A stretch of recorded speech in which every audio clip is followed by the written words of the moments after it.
এবার এই কারণটা অর্থাৎ ভারতবর্ষ যে অনেকটা এগিয়ে আছে, সর্বিসটা অনেক দিক থেকে এগিয়ে আছে, ধারে বাড়ে বহরে, সেইটা আমাদের এই কুচুটে অর্থাৎ হিংসুটে প্রতিবেশী পাকিস্তানের বিন্দুমাত্র সহ্য হচ্ছে না, যে কারণে জেহাদের মন্ত্র দীক্ষিত পাকিস্তান বাংলাদেশকে সেই একই মন্ত্র উচ্চারণ করাচ্ছে।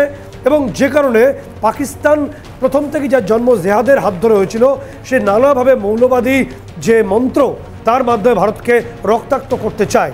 এবং সেই মন্ত্র যেহেতু পশ্চিম দিকে অনেক বেশি টাইট সিকিউরিটি রয়েছে, তারা অনেক কিছুটা সুবিধাজনক অবস্থা বাংলাদেশের আছে, এক্ষেত্রে বলবো বাংলাদেশের মাধ্যমে সেটা এখানে তারা নিয়ে আসতে চাইছে।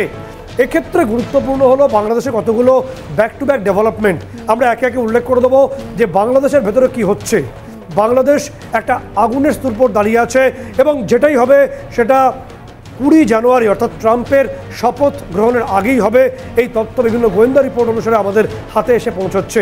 আমরা গতকাল বলেছিলাম যে 13 জন সাবেক এবং জাস্ট তারা অবসর নেবেন এরকম ডিজিএফআইয়ের কর্মকর্তাদের বিরুদ্ধে গ্রেপ্তারি পরোয়ানা জারির পথে বাংলাদেশ।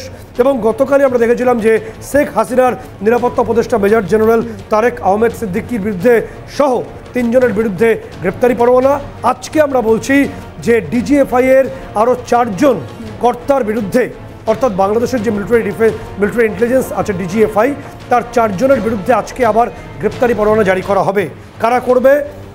মোহাম্মদ ইউনুসের নেতৃত্বে তাজুল ইসলাম, যিনি চিফ প্রসিকিউটর রয়েছেন এবং যিনি জামাতে ইসলামের সদস্য, এই তাজুল ইসলাম এবং একই সঙ্গে মেজর জিয়া, যে এতদিন পাকিস্তানে লুকিয়েছিল এবং যার বিরুদ্ধে মার্কিন নাগরিক অভিজিৎ রায় খুনের রক্ত যার হাতে লেগে আছে, সেই আনসারুল্লাহ বাংলা টিমের প্রধান মেজর জিয়া। এই মেজর জিয়ার শ্বশুর হলেন নির্দিষ্টভাবে বিচারপতি মইনুল ইসলাম চৌধুরী, যিনি গুম খুন কমিশনের চেয়ারম্যান। তিনি এই নির্দেশ দিচ্ছেন ট্রাইব্যুনালকে